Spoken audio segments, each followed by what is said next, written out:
Tangga tidak, mencuri tidak, mabuk tidak, zina tidak, sholat tidak, puasa tidak, polos, semua serba tidak. Dan yang terakhir, kelompok keempat, perintah tidak tahu, larangan pun tidak tahu. Ini masuk kelompok makhluk gratis. Misalnya kambing, ayam, kerbau, itu kan makhluk-makhluk yang memang perintah tidak tahu pun larangan juga tidak tahu. Nah, dalam hubungannya dengan ini, saya mengajak, marilah kita berusaha sekuat mungkin menjauhkan diri dari minuman keras yang jelas bahayanya dengan hidup tidak jauh dari bimbingan agama. Hadirin kaum muslimin rahimakumullah. Kawan seiring dan sejalan dari minuman keras, judi namanya. Saudara kembar barangkali. Yang satu sering menimbulkan yang lain, tetapi bukan tak jarang keduanya berjalan berdampingan. Posisi judi dan arak ini dalam Quran sama bahayanya. Apa sebab? Mentalitas judi adalah mentalitas sirkel, lingkaran setan. Artinya, yang menang biasanya ketagihan, yang kalah biasanya penasaran. Ini yang menyebabkan orang tidak mau berhenti. Kalau dia menang, dia ingin mencoba untuk menang dalam jumlah yang jauh lebih besar lagi. Kalau dia kalah, dia penasaran, kenapa hari ini kalah? Barangkali sial, besok malam saya tebus. Mental semacam ini memang sulit untuk berhenti. Kenapa judi diharamkan dalam Islam? Pertama, seorang muslim di dalam berusaha mencari harta, dia harus mengikuti sunnatullah. Kata kita orang muslim, hukum alam kata orang sekarang, natural of law bahasa kerennya. Berusaha menurut hukum kausal, memasuki rumah dari pintunya, menunggu suatu akibat dari sebab yang kita lakukan. Bahwa kalau begini mesti begitu.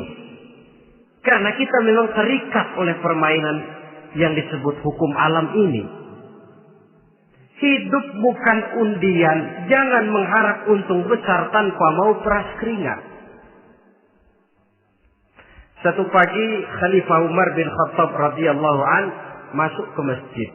Beliau lihat ada orang sedang berdoa khusyuk betul. Ditunggunya 2 menit, 3 menit, sampai 10 menit lebih belum juga selesai. Agak lama orang itu berdoa.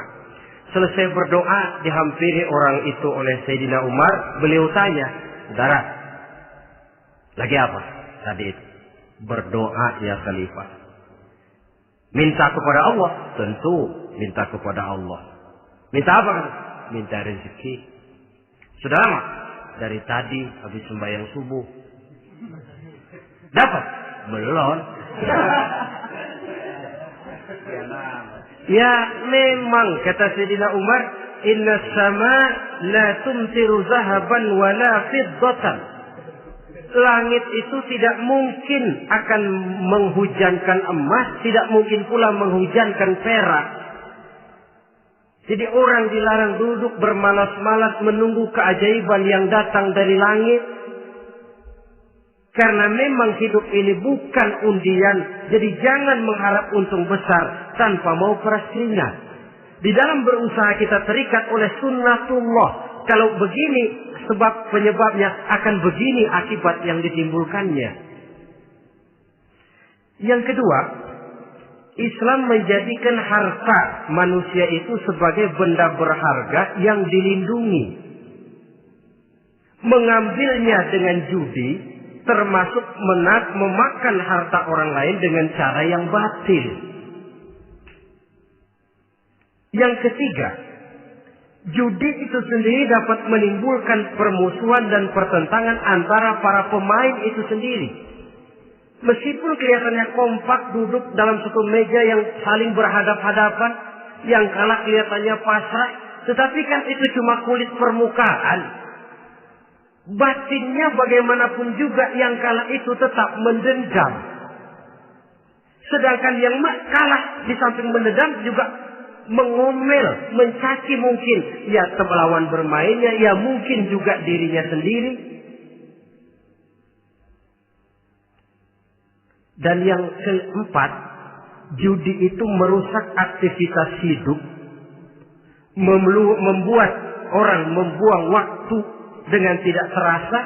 Dan yang pada gilirannya melupakan orang kepada tanggung jawab.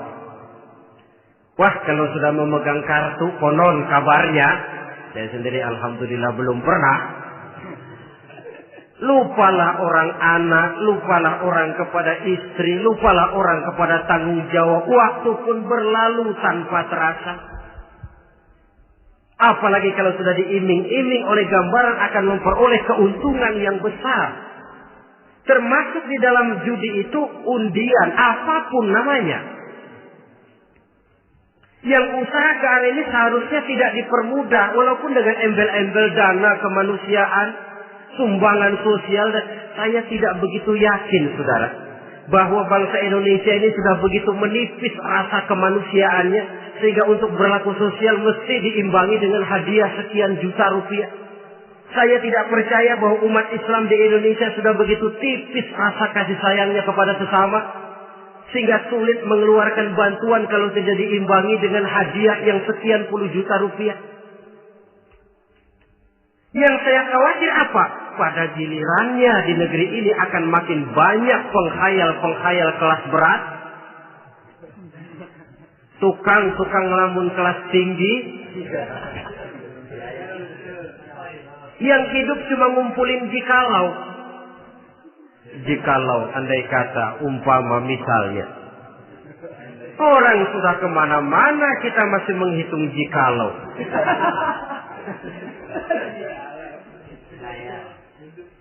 Orang boleh saja mengharap burung terbang tinggi, tapi punai di tangan jangan dulu dilepas. Artinya idealisme silahkan terbang setinggi langit, tapi kaki harus tetap berpijak di alam realita. Bahwa memang lebih baik makan singkong dalam kenyataan daripada makan roti tapi ngimpi.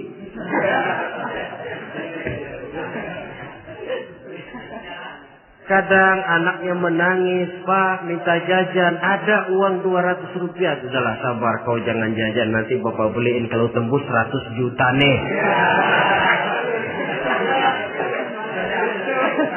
Akhirnya yang 100 juta tidak, anak pun kelaparan.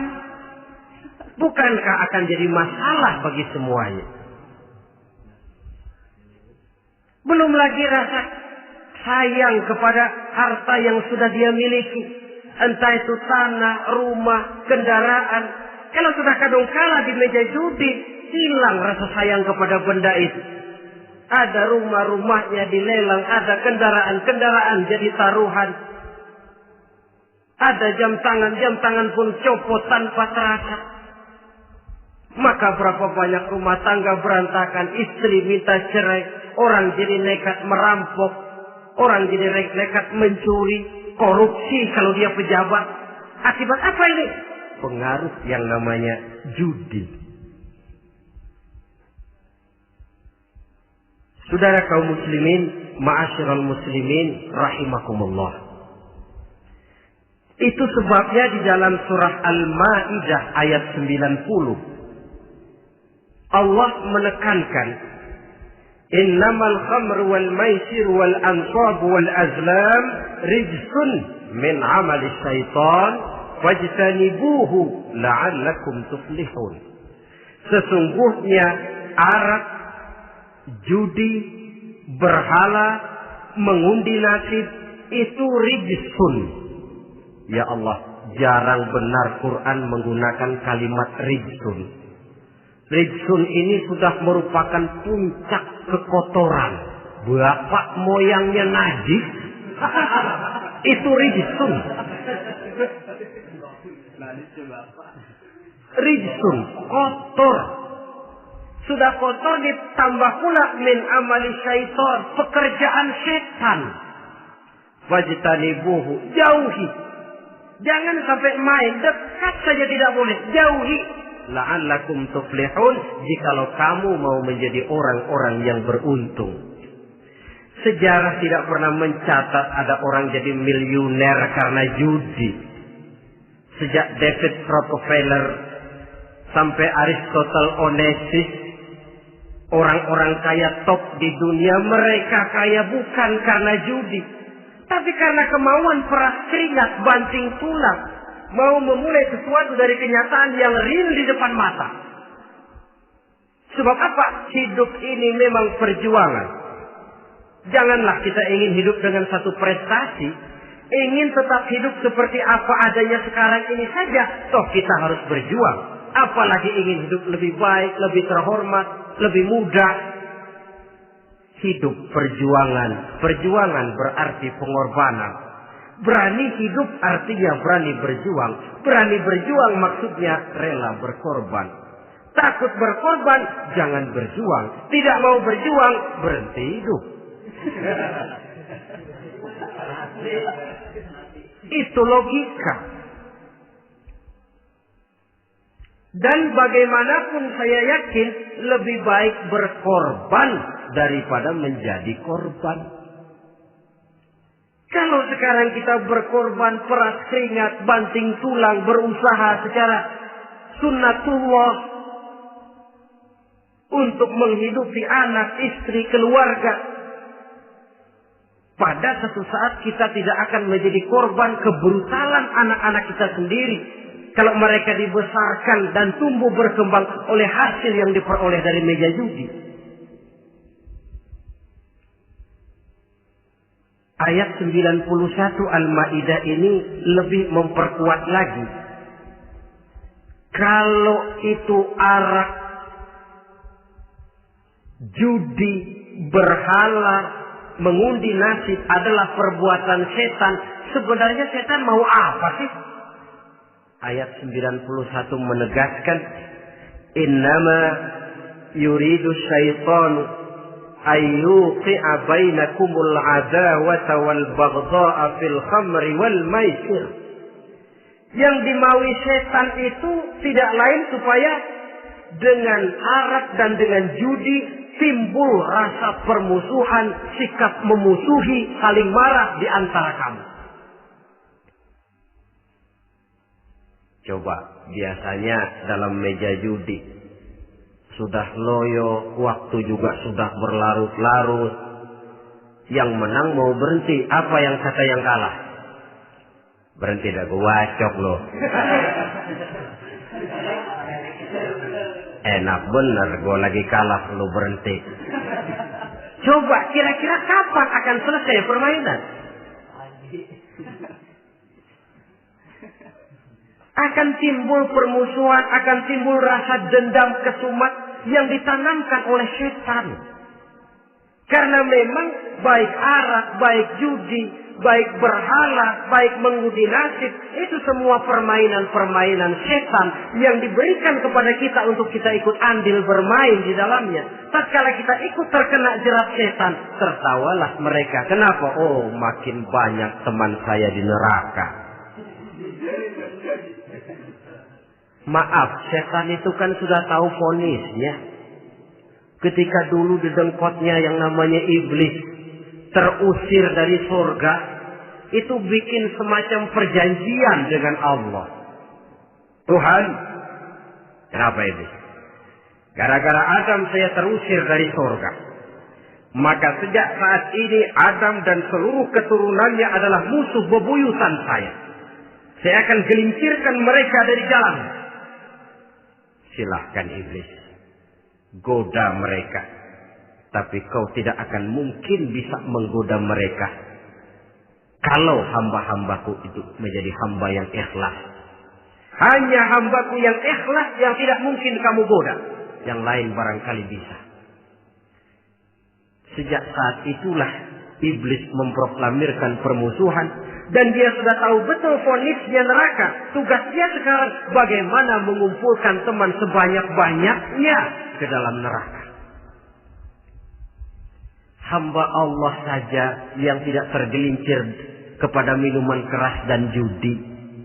Hamba Allah yang ikhlas itu bagaimana? Yang ikhlas menjadi hamba Allah. Dalam arti kata dan perbuatannya memang mencerminkan bahwa dia hamba Allah. Maaf. Di zaman sekarang ini kan banyak orang cuma berkata, saya hamba Allah. Mulutnya.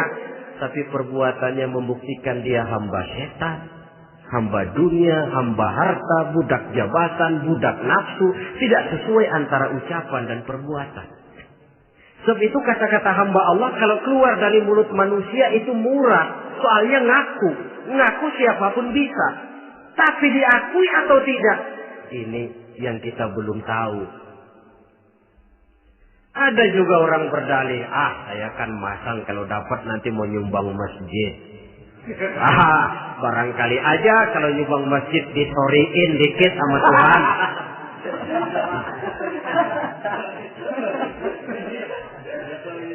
Apa bisa begitu? Saudara, kita tidak mungkin mencuci kain dengan air najis. Innallaha thayyibun, kata Nabi, la yaqbalu illa thayyiba. Allah itu baik dan hanya menerima yang baik. Bahwa dalam Islam tujuan yang baik harus dicapai dengan prosedur yang baik. Bahwa niat menyumbang masjid bagus, tapi hasil daripada judi atau undian tidak akan menyampaikan kita kepada tujuan itu. Tidak boleh mencuri kain walaupun niatnya untuk sholat. Kalau nyolong kain niatnya buat sembahyang, dimaafin kali. Walaupun sholatnya sah, mencuri kainnya tetap saja dosa. Islam tidak menghalalkan segala cara untuk mencapai suatu tujuan. Bahwa tujuan yang baik harus dicapai dengan cara yang baik juga. Dan penyakit judi ini juga bukan penyakit baru. Sejak dulu. Masa jahiliyah judi mereka. Saya kira kalau Las Vegas, kota judi Amerika saja barangkali masih kalah dengan cara judi jahiliyah dulu. Mereka kalau sudah judi itu uang. Habis uang, ada punya tanah, pasar, taruhan. Habis tanah, ada rumah, rumahnya di pasar. Apalagi yang ada? Ternak unta dipertaruhkan. Harta habis, rumah ludes, kebun binasa. Ada istri juga dipasangin. Judi.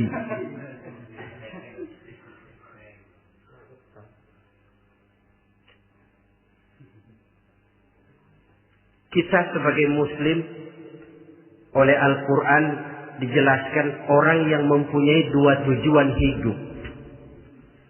Pertama tujuan jangka pendek. Yang kedua tujuan jangka panjang.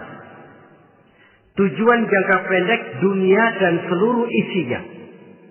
Tujuan jangka panjang adalah akhirat dan ridho Allah. Ini yang terpantul dalam doa setiap kita. Rabbana atina fid dunya hasanah wa fil akhirati hasanah. Tercapai tujuan jangka pendek fid dunya hasanah dan tujuan jangka panjang wa fil akhirati hasanah.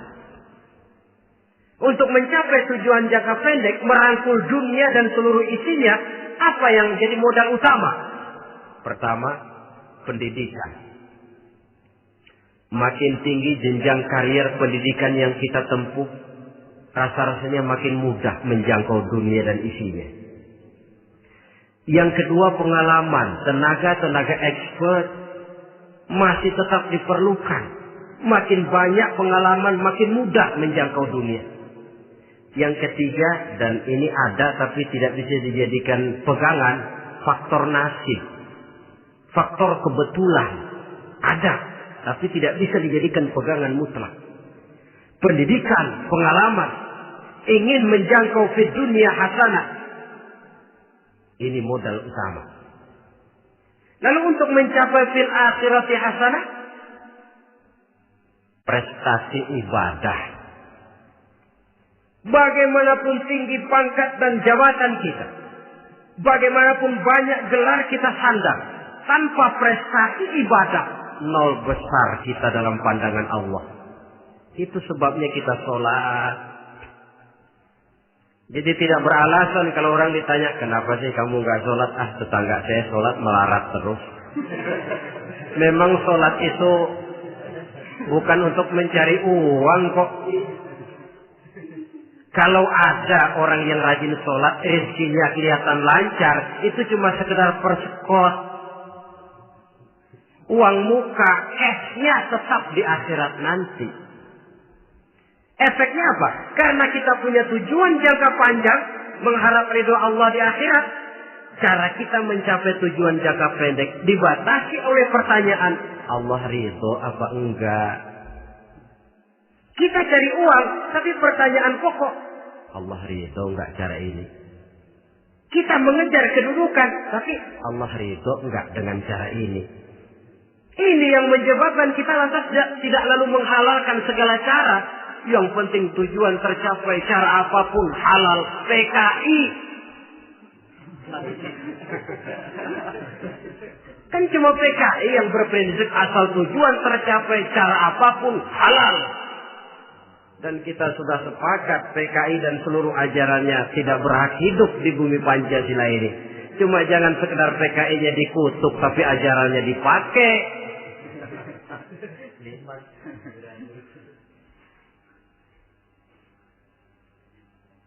Nah, untuk mencapai dua tujuan ini, Islam mengajarkan sistem keseimbangan. Sehingga Nabi sabdakan, "I'mal lidunyaka ka'annaka ta'ishu abada, wa'mal li akhiratika ka'annaka tamutu ghada." Bekerjalah buat duniamu seolah-olah kau akan hidup untuk selamanya, tetapi bekerjalah untuk akhiratmu seolah-olah kau akan mati besok. Jadi kalau kita sudah sholat menghadap Allah, usolli fardhu maghrib, Allahu Akbar, ingat seolah-olah kita akan mati besok supaya timbul khusyuknya. Tapi kalau kita sudah bekerja, kuliah, belajar di tempat tugas, ingat seolah-olah kita akan hidup selamanya supaya timbul gairah kerja. Jangan dibalik. Di kantor ingat mati, lemas terus. Ngapain kerja sungguh-sungguh bakalan mati. Lagi sholat ingat Duta Merlin, Altiron Plaza, ya kacau. Salah pasang, tidak pada tempatnya. Untuk mencapai fi dunia hasanah ini, Islam mengajarkan tempuh jalur yang mengikuti sunnatullah. Itu yang dihargai oleh agama. Terikat oleh hukum kausal bahwa kalau ini yang saya usahakan hasilnya akan begini. Perkara nanti hasil tidak seperti yang kita harapkan, baik sangkalah kita kepada Allah. Sebab kita tidak tahu rahasia apa di belakang itu. Kadang orang mengeluh, habis saya rajin sholat tapi rezeki seret, berhenti aja dah. Kita tidak tahu rahasia di belakang itu. Pernah hadirin, satu hari seorang petani, dia selesai bekerja di ladang, istirahat. Dia tidur di bawah sebuah pohon beringin. Di sebelah pohon beringin itu ada pohon labu. Dia berpikir, kalau saya lihat-lihat Tuhan nggak adil katanya. Masa pohon beringin pohonnya besar, buahnya kecil. Pohon labu pohonnya kecil, buahnya gede. Tuhan bukan arsitek ulung ini.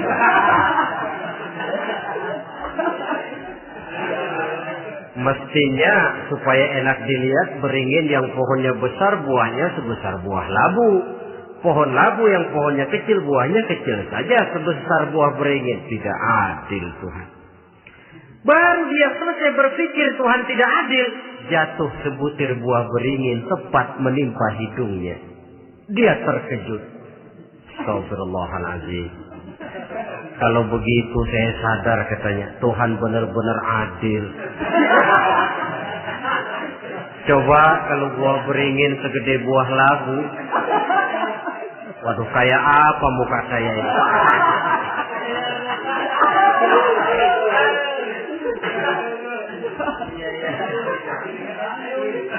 Baru terbuka pandangan matanya setelah berhadapan dengan kenyataan. Baru keluar respek. Allah benar-benar adil. Padahal semenit yang lalu dia masih berkata, Tuhan bukan arsitek ulu. Tapi semenit kemudian setelah berhadapan dengan kenyataan yang real dia hadapi, oh, Allah benar-benar adil.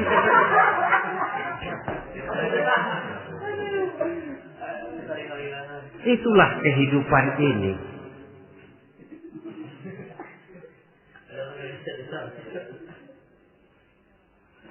Saudara hadirin yang saya hormati, karena itu baik arak, baik judi, dua-duanya merupakan bahaya laten yang tidak hanya mengancam kehidupan agama, tetapi juga masyarakat, bangsa dan negara, apalagi kalau sudah jatuh kepada generasi penerus.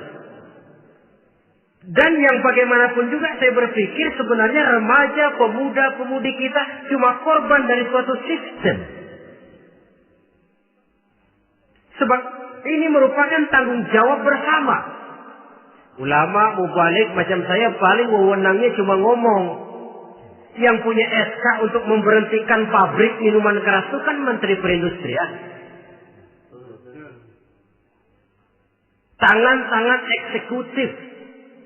Sehingga kalau Nabi katakan, Man ra'a minkum munkaran falyughayyir biyadihi wa illam yastati' fa bilisanihi wa illam yastati' fa biqalbihi.